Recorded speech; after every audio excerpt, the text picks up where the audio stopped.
이 시간 은혜 받는 하나님의 말씀은 구약성경 시편 13편 1절로 6절까지 말씀 보겠습니다. 받들어 봉독하겠습니다. 여호와여, 어느 때까지니까 나를 영원히 잊으시나이까? 주의 얼굴을 나에게서 어느 때까지 숨기시겠나이까? 나의 영혼이 번민하고 종일토록 마음에 근심하기를 어느 때까지 하오며, 내 원수가 나를 치며 자랑하기를 어느 때까지 하리이까? 여호와 내 하나님이여, 나를 생각하사 응답하시고 나의 눈을 밝히소서. 두렵건대 내가 사망의 창을 잘까 하오며, 두렵건대 나의 원수가 이르기를 내가 그를 이겼다 할까 하오며, 내가 흔들릴 때에 나의 대적들이 기뻐할까 하나이다. 나는 오직 주의 사랑을 의지하여 싸우니 나의 마음은 주의 구원을 기뻐하리이다. 내가 여호와를 찬송하리니 이는 주께서 내게 은덕을 베푸시니이다. 아멘. 말씀은 16절 말씀까지 받들어 봉독을 했습니다. 오늘 주어진 본문 말씀 가지고 하나님을 사랑하려면, 이런 제목의 말씀으로 같이 은혜를 나누려고 합니다. 사람은 누구나 일상생활 속에서 자신과 마음이 맞고 뜻이 맞는 사람과 함께하고 싶어 합니다. 마음이 맞는 사람과 함께 일하면 재미도 있고요, 일도 훨씬 쉬워집니다. 하지만 마음에 맞지 않는 사람과 일하면 일도 능률이 오르지도 않고 일도 더 점점 힘들어지고 쉽게 피곤하고 지치게 됩니다. 이처럼 마음에 맞느냐 마음에 맞지 않느냐, 그 차이가 굉장히 큰 결과를 가져오게 되는 것이죠. 성경에 보면 하나님도 하나님의 마음에 맞는 사람과 일하시겠다고 말씀을 하셨습니다. 사도행전 13장 22절에 보니까 다윗을 왕으로 세우시고 증언하여 이르시되 내가 이새의 아들 다윗을 만나니 내 마음에 맞는 사람이라 내 뜻을 다 이루리라 하는 말씀이 기록되어 있습니다. 이 말씀은 다윗이라는 사람을 내가 보니까, 하나님께서 말씀하시기를 다윗이라는 사람을 내가 보니까 내 마음에 쏙 드는 사람이다. 그래서 내가 그를 통해서 내 뜻을 이루도록 하겠다라고 하는 그런 말씀이 되어집니다. 우리가 일반적으로 저 사람은 참 성공했다 뭐 이런 표현을 씁니다. 그 성공이라는 것의 판단 기준은 되게 부자가 됐다, 하는 일이 잘 됐다, 뭐 이런 것들을 우리가 성공이라고 봅니다만은, 진정한 의미의 성공이라고 하는 것은 전능하신 하나님 앞에 인정받는 삶을 사는 것이 진정으로 성공한 삶의 모습이라고 말씀드릴 수가 있습니다. 자신의 삶을 통해서 하나님이 이루고자 하는 하나님의 뜻을 이루어드리는 삶, 그래서 하나님이 참으로 흡족해 하시고 하나님이 기뻐하시는 삶, 이런 삶을 살아가는 사람이 진정 성공한 사람이다, 이렇게 말씀드릴 수가 있습니다. 바로 다윗이라는 사람이 그런 삶을 산 사람 중에 하나였다고 할 수가 있어요. 다윗은 평생을 하나님을 사랑하며 하나님을 의지하며 살았던 사람입니다. 오늘 본문 시편 13편 5절 말씀에도 나는 오직 주의 사랑을 의지하여 싸우니 나의 마음은 주의 구원을 기뻐하리이다, 이렇게 말씀하고 있습니다. 주의 사랑을 의지했다 라고 다윗은 고백하고 있어요. 그래서 하나님만을 의지했던 이 다윗을 향해서 하나님도 내가 너를 사랑한다 하면서 일마다 때마다 도우시고 고난 중에 환난 중에 어려움 중에도 이 다윗을 건져주셨던 것을 볼 수가 있습니다. 그러면서 또한 그 하나님이 다윗이 하나님을 사랑하는 만큼 하나님도 다윗을 사랑하셔서 하나님을 붙잡아 주시고 지키시고 돌봐 주셨던 것을 알 수가 있습니다. 우리는 언제나 전능하신 하나님만을 사랑하고 하나님만을 의지하며 살아가야 합니다. 그래야 성공적인 그런 인생을 살아갈 수가 있습니다. 그러면 우리가 하나님을 사랑하려면 어떻게 해야 할까 하는 것입니다. 하나님을 사랑해야 한다고 하는데 하나님을 사랑하기 위해서는 어떻게 해야 할 것인가 하는 것이죠. 우선 하나님을 사랑하려면 하나님을 계속해서 생각해야 합니다 하는 것입니다. 하나님을 계속해서 생각해야 합니다. 청춘 남녀가 서로 사랑을 하게 되면 나타나는 대표적인 현상이 바로 사랑하는 상대를 자꾸 생각하게 된다는 것입니다. 눈을 감아도 생각나고요, 눈을 떠도 생각나고요, 공부할 때도 생각나고 일할 때도 생각나고 자꾸 생각이 납니다. 이처럼 상대를 사랑하면 상대를 자꾸 생각하게 되는 그 이유는 뭘까요? 상대에게 내 마음이 끌리기 때문에 결국 그 상대를 떠올리고 생각하게 되는 것입니다. 그래서 내 마음이 누구에게 끌리고 있느냐, 무엇에게 끌리고 있느냐, 그것을 돌아보면 결국 내가 누구를 사랑하는지, 무엇을 사랑하고 있는지 하는 것을 알 수가 있습니다. 자, 마찬가지로 하나님을 사랑하는 사람은 그 마음이 하나님께 끌리게 되어 있습니다. 그래서 늘 하나님만을 생각하고요, 또 어디에든지 무엇을 하든지 하나님을 생각하며 사는 사람, 그 사람이 바로 하나님을 사랑하는 사람이라고 말씀드릴 수가 있습니다. 우리가 우리 자신을 한번 돌아보고 또 점검을 해볼 필요가 있습니다. 나는 하루 종일 무슨 생각을 하며 사는가? 누구를 생각하며 사는가? 나는 하루 종일 하는 생각 속에서 하나님에 관한 생각은 얼마나 하고 있는가 하는 것을 한번 돌아봐야 되는 것입니다. 일반적으로 우리가 대부분의 사람들은 생활 속에서 내가 살기 바쁘고 또 힘들고 어렵기 때문에 하나님에 대한 생각을 잘 하지 못하는데 나는 어떻게 하지라고 걱정하는, 근심하는 그런 사람도 없지 않아 있을 것입니다. 이런 사람들에게 한 가지 방법이 있는데 그것은 바로 의도적으로라도 하나님을 생각하며 살아가라 하는 것입니다. 의도적으로 또 의식적으로 하나님을 생각하며 떠올리며 살아가라 하는 것입니다.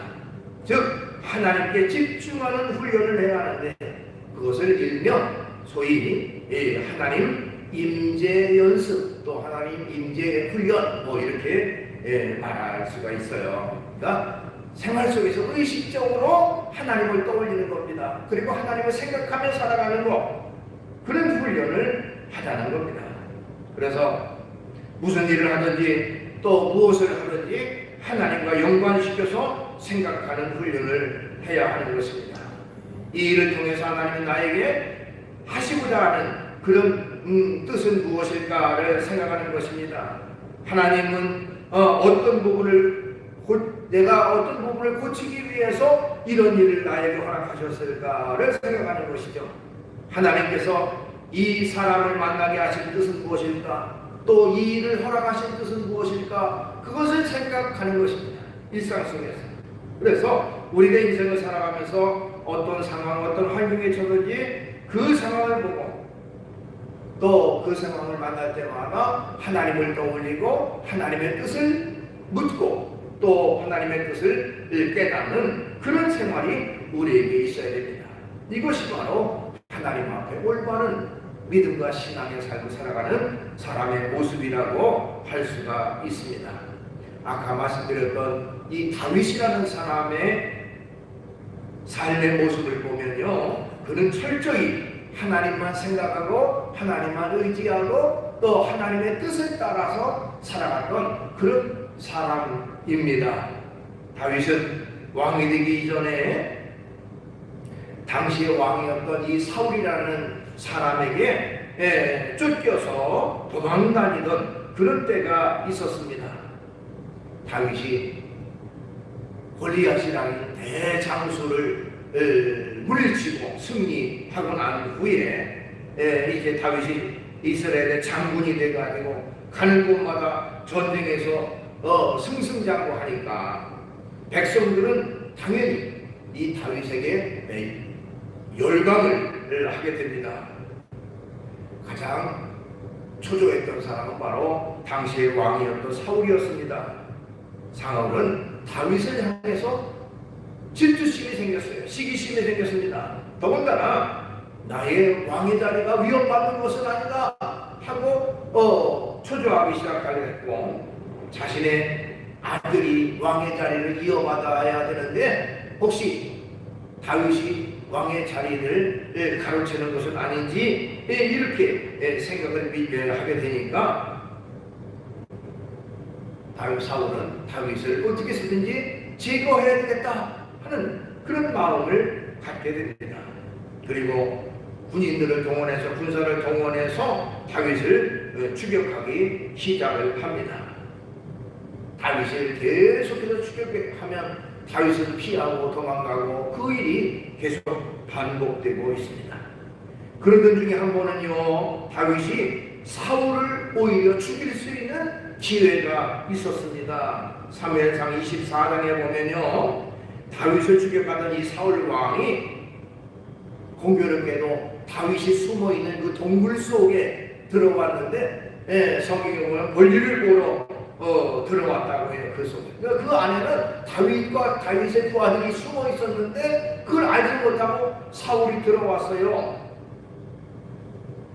그 주변에 있던 다윗의 두 아들이 다윗에게 지금이 기회다, 사울을 죽일 수 있는 유일한 기회다라고 사울을 죽이자고 얘기를 합니다. 그러나 다윗은요, 그 상황을 하나님과 연관시켜 생각하게 됩니다. 오히려 사울을 죽이지 않고 사울의 옷자락만을 살짝 베었습니다. 그러면서도 다윗은 그 일 때문에 오히려 괴로워하고 부하들에게 결코 하나님의 기름 부으신 왕을 해치지 말라고 명령을 하게 됩니다.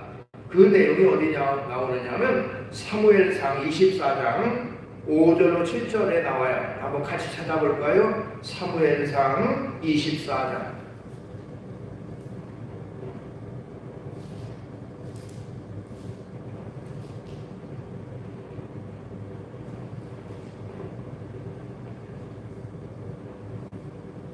사무엘상 24장 5절로 7절 말씀 천천히 한번 같이 읽어보겠습니다. 그리한 후에 사울의 옷자락 뱀으로 말미암아 다윗의 마음이 찔려 자기 사람들에게 이르되 내가 손을 들어 여호와의 기름 부음을 받은 내 줄을 치는 것은 여호와께서 금하시는 것이니 그는 여호와의 기름 부음을 받은 자가 됨이니라 하고, 다윗이 이 말로 자기 사람들을 금하여 사울을 해하지 못하게 하니라. 사울이 일어나 불에서 나가 자기 길을 가니라. 자, 이런 와중 우리가 일반적으로 생각하면 그렇게 자기를 괴롭게 하고 자기를 힘들게 하고 자기를 죽이려고 계속 쫓아왔던 사람, 그 사람을 죽일 수 있는 유일한 기회였었는데 다윗은 그를 해치지 않고 옷자락만 살짝 뺐어요. 그리고 그 옷자락 뺀 것 때문에라도 오히려 마음이 괴로워서 내가 하나님의 기름 부음 받은 그런 사람을 내가 이렇게 했다라고 괴로워하는 그 모습. 그러니까 인간의 생각을 앞세우지 않고 철저히 하나님의 뜻을 따라 살아갔던 이 다윗의 모습을 볼 수가 있습니다. 마찬가지로 우리가 하나님을 사랑한다면 언제나 하나님을 생각해야 합니다. 우리가 의도적으로라도 의식적으로라도 하나님을 생각하고 하나님의 뜻을 찾을 때 우리가 갈 길을 하나님이 선하게 인도해 주시는 것입니다. 시편 37편 5절로 6절 내 길을 여호와께 맡기라. 그를 의지하면 그가 이루시고 내 의를 빛같이 나타내시며 내 공의를 정의의 빛같이 하시리로다. 이렇게 말씀하고 있습니다. 또 잠언 3장 6절 너는 범사의 그를 인정하라. 그리하면 내 길을 지도하시리라. 우리가 철저히 하나님만을 생각하고 하나님의 뜻을 따르고 살아가는 그런 모습이 있어야 됩니다. 그 다음에 하나님을 사랑하려면 하나님과 늘 함께 있어야 합니다 하는 것입니다. 하나님을 사랑하려면 하나님과 늘 함께 있어야 합니다. 자, 사랑이라고 하는 것은 참으로 신기합니다. 사랑하는 사람이 생기면요, 그 사람만 생각이 날 뿐만 아니라 이상하게 그 사람하고 함께 있고 싶어집니다. 함께 있고 싶어져요. 반대로 누군가를 미워하면요, 그 사람하고 함께 있는 것이 싫습니다. 그 사람을 보기도 싫고요, 그 사람의 목소리를 듣는 것도 싫습니다. 이처럼 하나님을 우리가 사랑한다면 하나님과 함께 있고 싶어지는 것이 당연한 일입니다. 신앙이 뜨거워지고 신앙이 열심히 있으면 열심히 있을수록 하나님과 함께 있는 것이 좋고 기쁘고 즐겁게 되는 것입니다. 자, 하나님과 함께 있고 싶어하는 사람에게는 두 가지 현상이 나타납니다. 하나님과 함께 있고 싶어하는 사람은 하나님의 집을 사모하게 됩니다. 하나님을 사랑했던 다윗이 그랬습니다. 그는 하나님의 집을 사모했어요. 그 사람이 다윗이 얼마나 하나님의 집을 사모했는지 시편 84편 10절에 보니까 주의 궁정에서의 한 날이 다른 곳에서의 첫날보다 나은즉 악인의 장막에 사는 것보다 내 하나님 성전 문지기로 있는 것이 좋사오니 이렇게 고백하고 있어요. 세상의 모든 부귀영화보다 나는 하나님의 전을 사모하고 하나님의 집을 사랑해다. 내가 오히려 차라리 하나님의 집의 문지기가 될지언정 나는 하나님의 집이 그렇게 좋다라고 이렇게 고백하고 있는 것입니다. 우리가 하나님을 사랑한다면 하나님의 집을 자주 사모하고 찾고 가까이 해야 하는 것입니다. 요한복음 2장 13절 말씀 이하의 말씀에 보면 예수님께서 성전에서 성전을 정결케 하시는 내용이 나옵니다. 성전에서 물건 파는 사람들의 상을 엎으시고 꾸짖으시고 그들을 물리치시는 내용이 나와요. 그런데 그런 예수님의 모습을 보고 제자들이 뭘 떠올렸냐면 요한복음 2장 17절에 보니까 제자들이 성경 말씀에 주의 전을 사모하는 열심이 나를 삼키리라 한 것을 기억하더라 이렇게 되어 있어요. 이것은 구약성경 시편에 나오는 내용을 인용한 것인데 그 예수님의 말씀, 온유하고 겸손했던 예수님이 그냥 그야말로 의분을 내시면서 성전에서 장사하고 성전에서 매매하는 그런 짐승들을 매매하는 그 사람들의 모습을 보고 상을 엎으시면서 분노하셨던 그 모습을 보고 주의 전을 사모하는 열심이 나를 삼키리라 한 그 말씀이 생각났다라고 말하고 있습니다. 자, 이 말이 무슨 말입니까? 하나님의 전을 사모하는 열심이 있으면 그 열심이 나를 삼킨다. 즉 내가 온전히 마음 전심을 다해서 하나님을 사랑하는 모습이 나타나게 된다고 하는 것입니다. 우리가 하나님의 전을 사모하기 때문에 나의 전체를 그 하나님의 전을 사모하는데 총력을 다한다 그런 의미예요. 내가 하나님의 전을 사모하기 때문에 내가 만나고 싶은 사람도 포기합니다. 내가 하나님의 전을 사모하기 때문에 열심히 하는 그 어떤 것도 뒤로 미룹니다. 내가 하나님의 전을 사모하기 때문에 그렇습니다. 그래서 우리가 하나님을 사랑한다면 교회에 나와 예배드리는 거 또 번거롭게 생각하지 말고 내가 하나님을 사랑하기 때문에 누구를 만나는 것보다도 또 무슨 일을 하는 것보다도 먼저 우선순위를 두고 하나님 전을 가까이 하는 그런 모습이 되어야 되는 것입니다. 기독교 신앙 잡지, 기독교 잡지에 나온 그런 내용입니다. 어떤 교회에 윤모 장로님이 계시는데 그분의 이야기예요. 그분은 사업을 하는 분인데 외국에 출장을 자주 갔다고 합니다. 그런데 외국에 나가도 주일날이 되면 꼬박꼬박 귀국해서 본교에 와서 예배를 드리는 것을 원칙으로 삼았다고 합니다.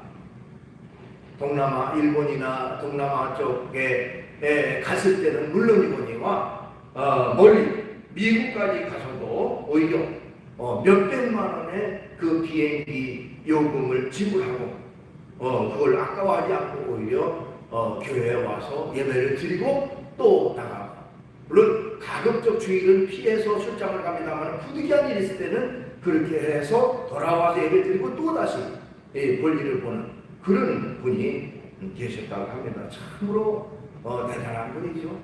그러니까 하나님의 전을 사모하는 열심, 그 열심이 그렇게 나타나게 된다고 하는 것입니다. 우리가 하나님을 사랑한다면 하나님의 전을 가까이 하는 모습이 있어야 되는 것이죠.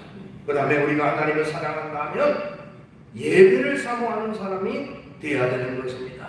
하나님은 예배를 기뻐하시기 때문에 그래요. 하나님은 하나님 앞에 참되게 예배하는 사람을 기뻐하신다라고 말씀하고 있습니다. 요한복음 4장 23절, 하나님께 참되게 예배하는 자들은 영과 진리로 예배할 때가 원하니 곧 이때라. 아버지께서는 자기에게 이렇게 예배하는 자들을 찾으시느니라. 예배하는 자들을 찾고 예배하는 자들을 기뻐하시는 하나님입니다. 그 때문에 우리는 언제든지 하나님 앞에 예배하는 일에 최선을 다해야 됩니다. 구약시대에는 하나님을 경배하고 하나님을 즐거워하기를 원하는 사람들은 바로 하나님 앞에 나와서 제물로 제사를 지냈습니다. 그것이 바로 하나님을 경배하는 사람들의 어떤 의적 표현이었어요. 내가 하나님을 사랑합니다 하는 마음으로 하나님 전에 나와서 제물로 제사를 지냈어요.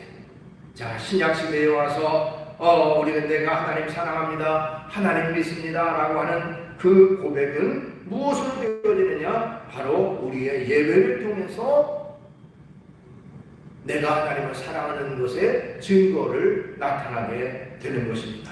그렇기 때문에 내가 진정 하나님을 사랑합니다, 하나님을 의지합니다 하는 것의 의적 표현은 바로 예배로 나타나는 것이기 때문에 우리가 어떤 일을 하든지 예배하는 일에 최선을 다할 때에 내가 진정 주님을 사랑합니다 라고 하는 것에 표현이 되는 것입니다.